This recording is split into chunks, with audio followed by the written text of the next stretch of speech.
दोस्तों, रात के आसमान में चमकता हुआ चांद मानव के लिए हमेशा से ही एक आकर्षण का केंद्र रहा है।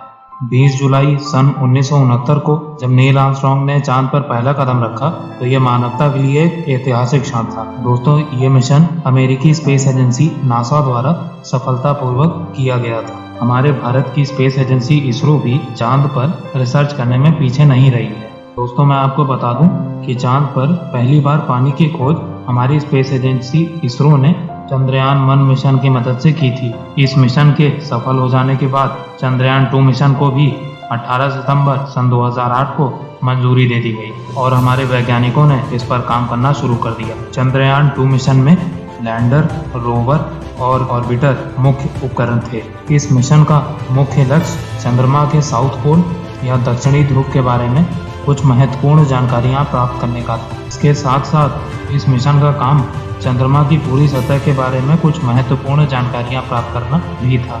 दोस्तों, हमारा चंद्रमा अंतरिक्ष की गहराइयों के बारे में और अधिक जानकारी प्राप्त करने में एक मुख्य कड़ी साबित हो सकता है। इस वजह से भी ये मिशन न सिर्फ भारत बल्कि पूरी दुनिया के लिए भी एक महत्वपूर्ण मिशन था। दोस्तों, Chandrayaan-2 mission GSLV mark 3 rocket launcher की मदद से लॉन्च किया गया था, जो आज तक इसरो द्वारा बनाया गया सबसे पावरफुल रॉकेट लॉन्चर है। दोस्तों, आपको ये बात जानकर गर्व होगा कि ये GSLV मार्क 3 रॉकेट पूर्णतया भारत में डिजाइन किया गया है। दोस्तों, चंद्रयान-2 मिशन में ऑर्बिटर भी एक महत्वपूर्ण अंग था। इसका काम चंद्रयान-2 के लैंडर विक्रम और पृथ्वी के बीच संपर्क बनाए रखना था। इस ऑर्बिटर का वजन लगभग 2379 किलो था और यह ऑर्बिटर लगभग 1000 वाट तक इलेक्ट्रिक पावर पैदा कर सकता था।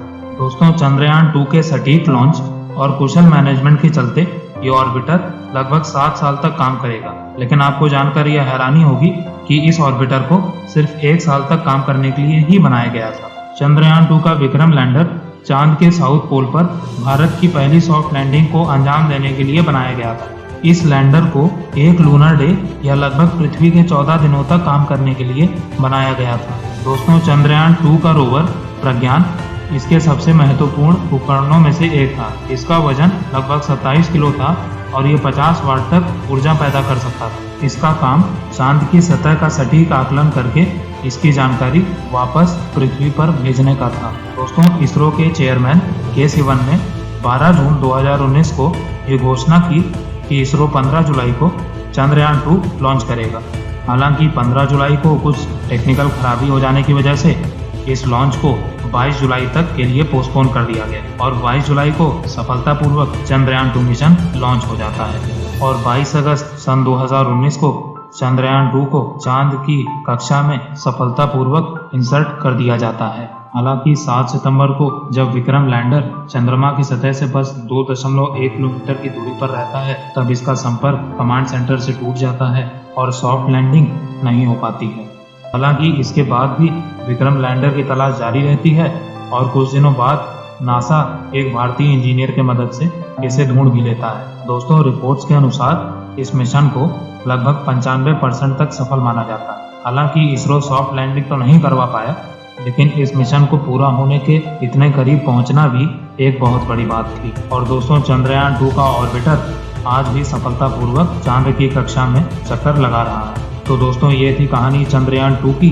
वीडियो अच्छा लगा हो तो सब्सक्राइब और लाइक करें। इस वीडियो को देखने के लिए आपका बहुत बहुत धन्यवाद।